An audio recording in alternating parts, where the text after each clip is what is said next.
Hey guys, today we're talking about strengthening your shoulder if you have a shoulder injury or if you're in pain in your shoulder.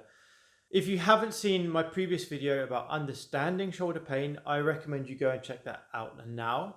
Once you've checked that out, come back to this video to learn how you can strengthen it. I would suggest you shouldn't really start to strengthen your shoulder until you're largely out of pain. Now, there are many reasons for shoulder pain, and it's worth getting a professional diagnosis before you try any of these exercises.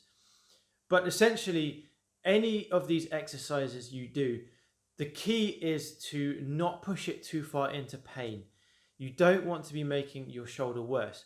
Now, depending on what the shoulder injury is, some exercises will be more beneficial and some will probably make it worse. So the exercises I'm giving you today are based on my experience of the most common shoulder injuries, such as inflammation of the tendon, compression through that tunnel where the supraspinatus runs. So we're talking about bursitis or tendonitis, rotator cuff injuries, or joint instability. But there are some shoulder problems that probably won't get better until you've had further diagnosis or treatment from a qualified professional. Some of those injuries could include changes in the angle of your acromion. It could include labral tears, arthritis. So it's definitely worth getting it checked out before you try these exercises. Right, so every shoulder injury has a range of motion that you can go into without feeling pain. For example, if you had a inflammation of your supraspinatus tendon or bursitis around here, then you will have pain between here and here. So any exercises you're doing, you don't want to be pushing your shoulder into that range. And likewise, you'll probably be feeling pain if you're doing something like a shoulder press. Whereas if you had something like a biceps tendonitis, that would probably be okay. Whereas lifting your arm forwards would probably hurt. So the first thing you need to do is to figure out what ranges of motion you can do without experiencing pain. Also, it's worth figuring out what was causing your shoulder pain first before you start to do any exercises, because the last thing you want to do is to do the exercises that are making it worse. So, in my opinion, there are three phases to treating any injury. The first phase is to get yourself out of pain, get your pain reduced, go and see a therapist, do some massage, self-stretching, self-massage using lacrosse balls. Phase number 2 would be to re-establish the flexibility. So most people I see are very tight in this extension range. So it definitely benefits most people to stretch. The third phase is then to strengthen. Now, most injuries anywhere in the body usually has a lack of stability. So when doing shoulder rehabilitation, the first phase of that strengthening is to regain the stability in the shoulder. So the exercises that I'm about to show you are not necessarily specific for the shoulder, but what they will do is to train your shoulder to engage those stabilizers, those rotator cuff muscles and deltoid pecs, to stabilize that shoulder so you get that control. From there, we're going to go into training exercises that work around the shoulder. So we're not talking about necessarily shoulder press or lateral raises. We're going to be talking about maybe strengthening some pecs, strengthening some rotator cuff, some latissimus dorsi, a bit of deltoid, and then we'll go into more specific shoulder exercises. So first things first is to start building that stability in your shoulder. Now, all of these exercises can be done with bands at home. Personally though, I prefer dumbbells or cables because the resistance is the same all throughout the range of motion, whereas with the bands it gets more difficult the more the band is stretched, so you're changing the way the muscle's having to work. Anyway, tricep extension is a great one to start with because the shoulder is in a neutral position. So grab your ropes or grab your band, bring your elbows into your sides, and from here pull down, straighten out your elbows and bring it back up. Now, the reason I like this is because as you're doing this, you're having to force your shoulder into this position. If you can maintain that stability, then you're not lifting your elbows forwards and backwards. You're not having to jerk the weights down. So you're building strength without putting your shoulder into any ranges that the shoulder doesn't like. So tricep extension, down, slow on the way back up.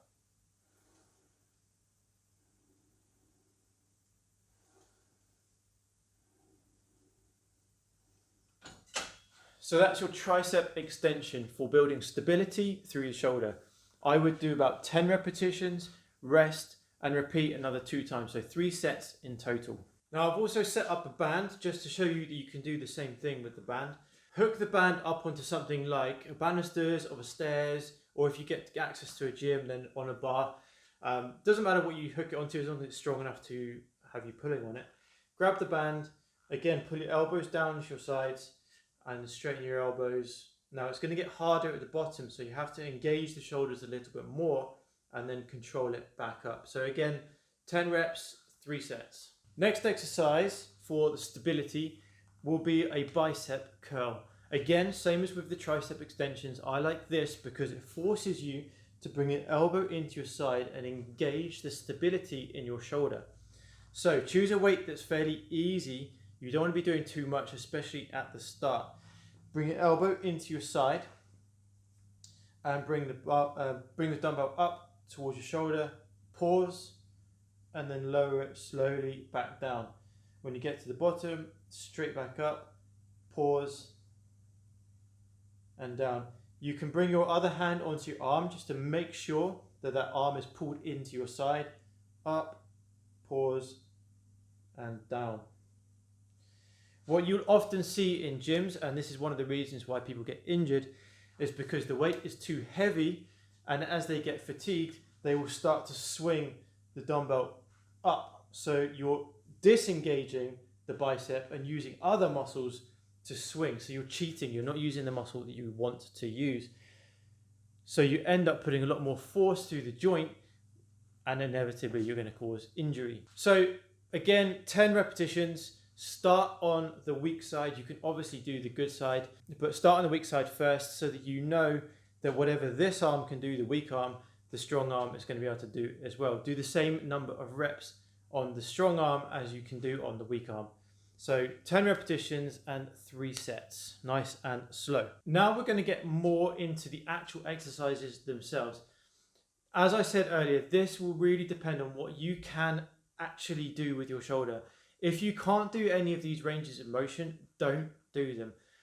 Wait until the pain goes and then retry them at a later date. But there's no point in you forcing yourself to do an exercise only to find out that it's going to make it worse.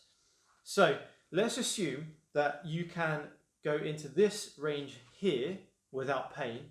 And let's just assume that you can go up here and that will cause you pain.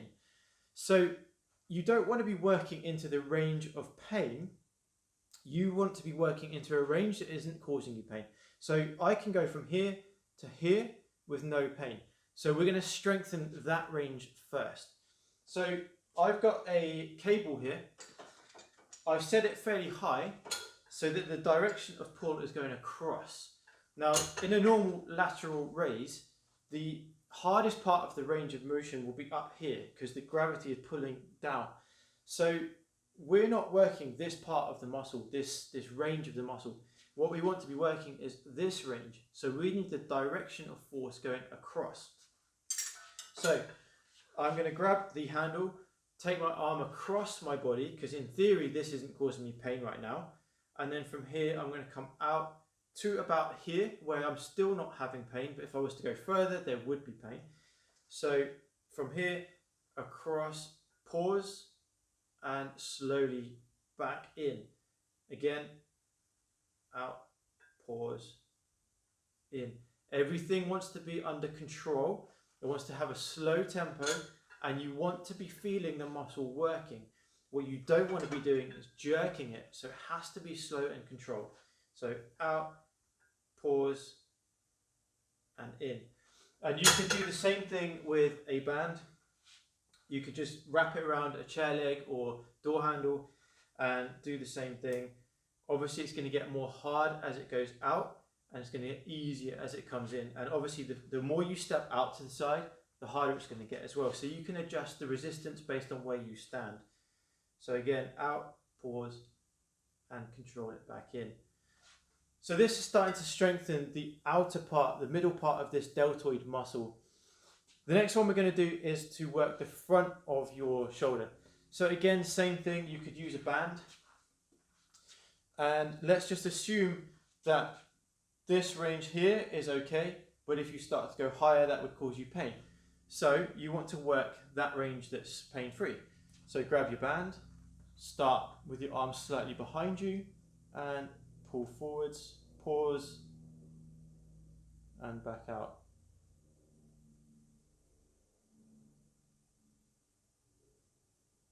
And again, same thing can be done with a cable. I would probably not do it with a handle on this one.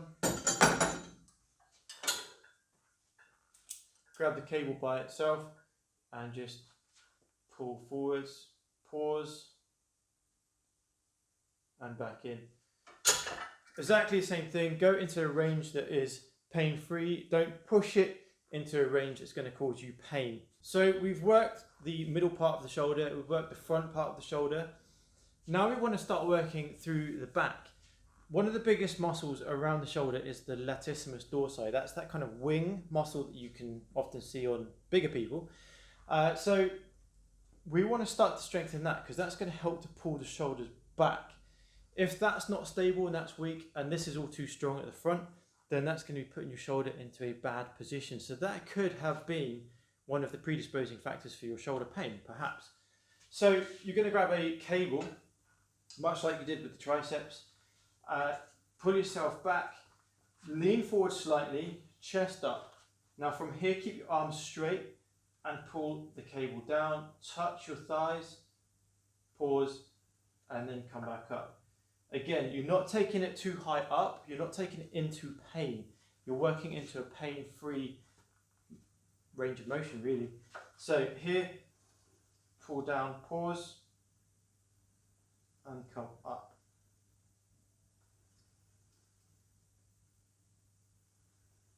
Again, one thing you don't want to be doing is jerking. You don't want to be pulling down too hard, and you want to keep the rest of your body absolutely still. So you don't want to be doing any of this or this. So none of this. Everything stays still. The only thing working is the shoulder joint. And again, you could do the same thing with the band. Set the band up high, grab the band and pull.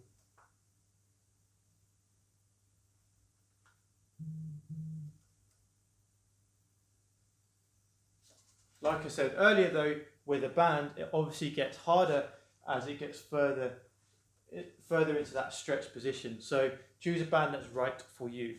Okay, so what about the back of the shoulder, the back of the deltoid, the rotator cuff? The next exercise, again, you can do at home with a dumbbell, you could do it at the gym, or I'll show you afterwards with a band. So this is a single arm row. There's two ways you can do it. The first is quite a neutral position, so you're going to set yourself up onto a bench or a bed at home, anything that you can kneel on. Have one leg out for support, grab your dumbbell, chest up, back straight, and pull the dumbbell up, keeping your elbow into your side, pause, and slowly back down.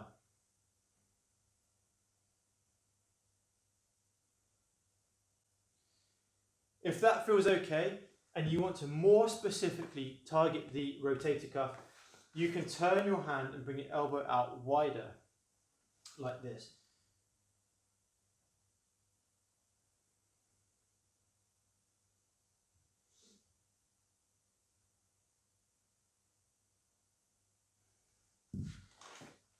But again, that depends on whether your shoulder can handle being in that position. If it can't, don't go into it. Keep your elbow in a fairly neutral position. It should be okay down here. All of this is strengthening the muscles around the shoulder. I'll show you now the exercise, the same thing with the band. And then after that, I'll talk a little bit about rotator cuff specific exercises. The other way you could do it, obviously, is with a band at home. So put the band up around sort of shoulder height, chest height, and grab the band. Start here, pull your elbow back, pause, and forwards. If that range up here causes you pain, don't go into that range. Bring your elbow lower and have a more neutral position, even pulling back like this. That kind of goes into the similar sort of action as the last exercise we did, the rope pull down. So have a little play around with this one. Here, pull your elbow out wide, pause, and forward with control. Now, you may have noticed that I haven't so far talked about these rotator cuff exercises. You know, the ones where you get the band and you're doing this external rotation, and then you're doing this, and you're doing coming in. Personally, and this is just my opinion, I don't think they're very good. I don't think they are as effective as they're made out to be. I feel like most of the time they're done with bands. So first of all, let's say you're doing an external rotation. Most of the time from here to here, there's not that much resistance. Then you get to here, and it's actually the hardest part of the movement anyway, and you're now under more stretch, so more resistance. So the resistance is variable throughout that range. It's not necessarily teaching that stability in your shoulder. That's why I've gone into more sort of traditional bodybuilding exercises or weight training exercises, because I think you can learn a lot from them. You're working on that stability, you're working on control and tempo. Those exercises will work your rotator cuff anyway. If you're training your upper body, your chest, your shoulders, your back, you will be working your rotator cuff. And if you're focused on stability, you'll be strengthening them anyway. I think if you're doing these, quite often especially this one, you're putting your shoulder into a bad position anyway, and you're shortening and lengthening muscles, and you're creating this sort of shear within your joint. So you're probably going to be irritating your tendons. This one, probably not so bad, but again, you're working those muscles by doing other things anyway. So I think there's more effective exercises than the standard rotator cuff strengthening exercises. Let me know what you think. I'm open to suggestions. I'm open to your thoughts. If you disagree with me, please tell me. It's just my opinion. I've tried to show you exercises today that are probably a bit different to what you've been shown in other videos. So take this information, what I've told you, take what you like, try the exercises. If they don't cause you pain, then stick with them. If they don't feel right, don't do them. Look at other videos, see what they do, see what other exercises you like from those videos, and start building up this kind of library of exercises that work for you. At the end of the day, there's so many things that can go wrong with the shoulder that these exercises will be appropriate for some and not appropriate for others. So you need to figure out, first of all, what the shoulder problem is that you have, and then start fixing it. See a therapist first, get their advice, then get rid of your pain, then build the stability, then start building strength. With tendon problems, one thing I've noticed is that you need to be working them to some degree. The old advice was rest, it will get better on its own. But with a tendon, you really do need to be stressing those tendons. And I'm not talking about hardcore exercises. I'm talking about they need to be worked. So don't be afraid if it is a tendon to work it a little bit. Obviously, just don't overdo it. So I hope that helps. Check out the last video if you haven't seen it already. Let me know what you thought of the video. Drop it in the comment section below. Subscribe if you haven't already, and I will see you in the next video.